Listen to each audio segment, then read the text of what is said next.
Welcome to the Jill on Money Show. It's Wednesday, June 15th, and we are here trying to provide you with unconventional and entertaining insights on your money and your life. Mark, I wrote that so long ago. I just had that on my script, which I haven't said in a long time. It's still true? Unconventional and entertaining insights on your money and life. Evergreen, baby. I'm your host, Jill Schlesinger, CBS News business analyst and certified financial planner. And Mark Talercia is the executive producer, also a certified financial planner. So I think we wrote this for Harvey. So this is what we wrote when we started our radio show 12 years ago. You ready? I'm going to help navigate your financial journey with common sense and an insider's perspective on how to manage your emotions. I don't know about the insider thing. I feel like that. Do we need that anymore? It sounds very old. Anyway, we'll update that. I'll just delete it. Anyway, this is the program that does take the mystery out of your finance, tries to help you make good decisions in your financial life. Maybe just a little check-in, maybe making sure you're on the right track for something, or maybe helping you make a big decision in your life. Whatever it is, if it's remotely associated with a dollar sign, all you need to do is go to jillonmoney.com, click the Contact Us button, and miraculously, a form will show up. You ask your question, and then also you'll be able to click a box that says you'd be willing to come on the air. And so if you do that, Mark does all the work, and that is what Alex did. Alex is a listener who's on the line in Virginia. Hello, Alex. How are you? What can we do for you? I'm great. Thanks so much for having me. Of course. So I had a few questions. I've been trying to get my financial life in order. I'm kind of a person that sort of just avoids finances, but I don't spend a lot. So I think I'm in somewhat healthy condition, even though I haven't been paying a lot of attention to it. And now I'm trying to get better at it. Okay. So tell us about yourself. How old are you, Alex? Sure. I'm 37 years old and I'm single and I don't have any kids. You work right now? Yes, I'm a prosecutor. Ooh, we know because everyone watches Law and Order and knows exactly what a prosecutor does. How much do you earn as a prosecutor? $87,300 a year. Okay. And do you have a retirement plan? Yes, I've got this very confusing hybrid plan. Okay. It's like, I guess part of it's like a pension and then the other part is savings in a 457. Okay. So tell me about the pension. How does it work? Yeah, so the pension has a formula that I was able to go on and figure out. I was able to figure out what I would get if I retired at 60 and 65. Tell me at 60 what the formula tells you. Yeah, at 60, I'd be receiving $2,227 a month.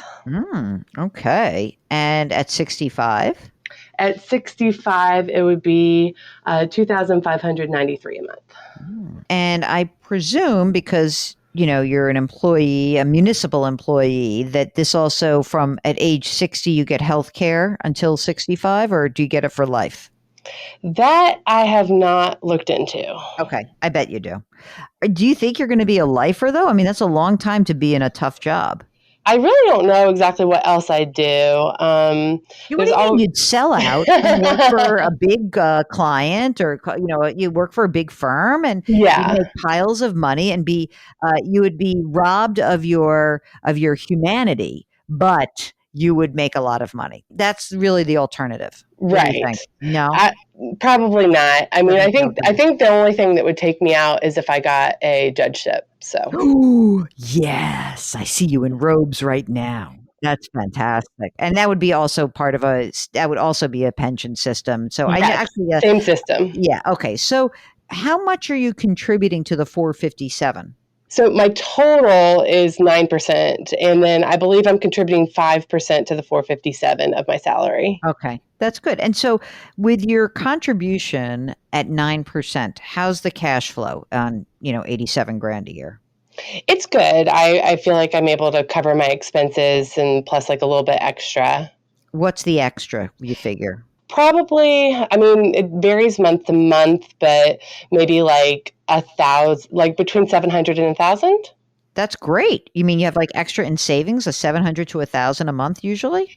Well, I'm not like really factoring in like when I go on vacation and how that brings it back down, but yeah, you're living large. Come on. Yeah, prosecutors party like rock stars because they know if they get in trouble, they got someone to call, which is good. Yeah. So, how much money do you have in the bank? Just a safe emergency reserve. Total I have in the bank is 62 right now. Okay, that's great. Do you own or rent? I own.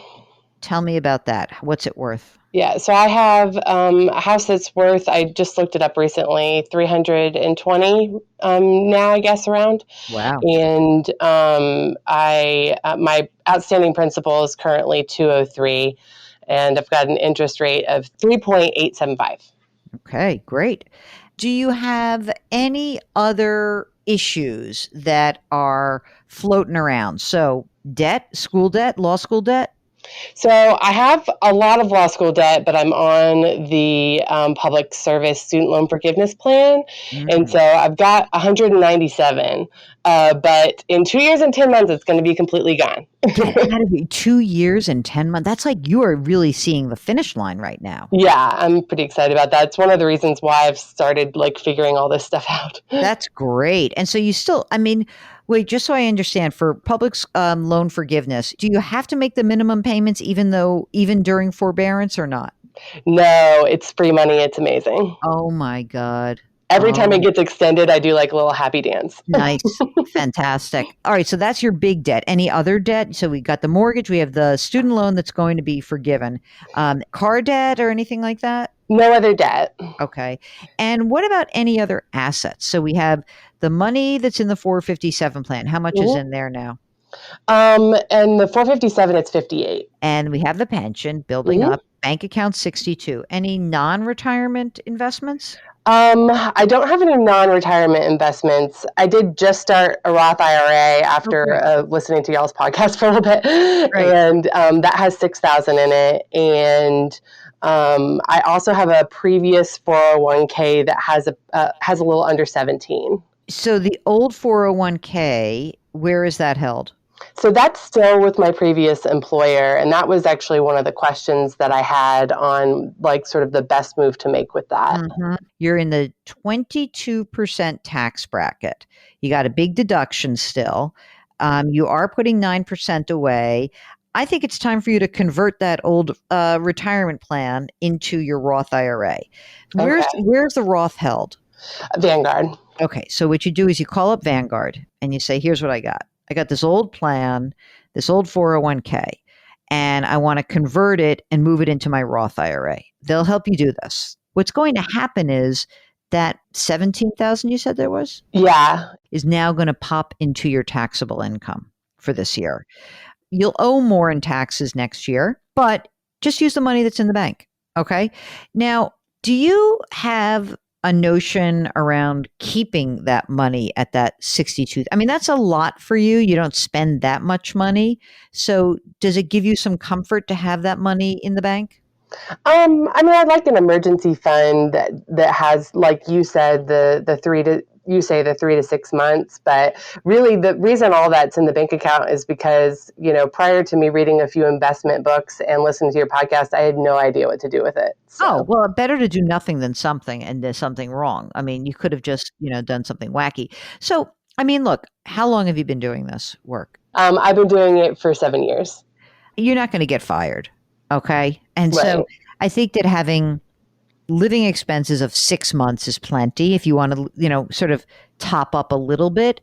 I think what might be interesting for you is that, you'll have this Roth IRA, you'll invest that. It'll, now you'll have 20 something thousand. You could also open up a brokerage account.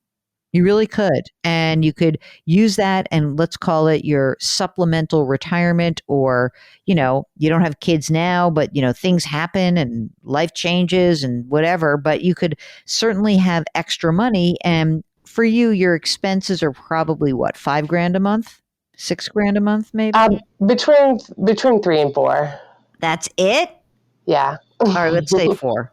So you really only need, I mean, you could probably just keep 30 grand in the bank, and why not use that other 30 grand to fund a non-retirement investment account? And I think you'd be just totally perfect.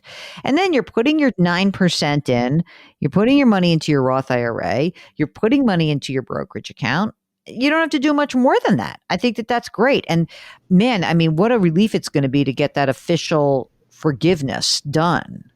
Holy smokes. Yeah, I'm really looking forward to it. Was that part of your decision for going into public service, or did you not know you were even going to do that?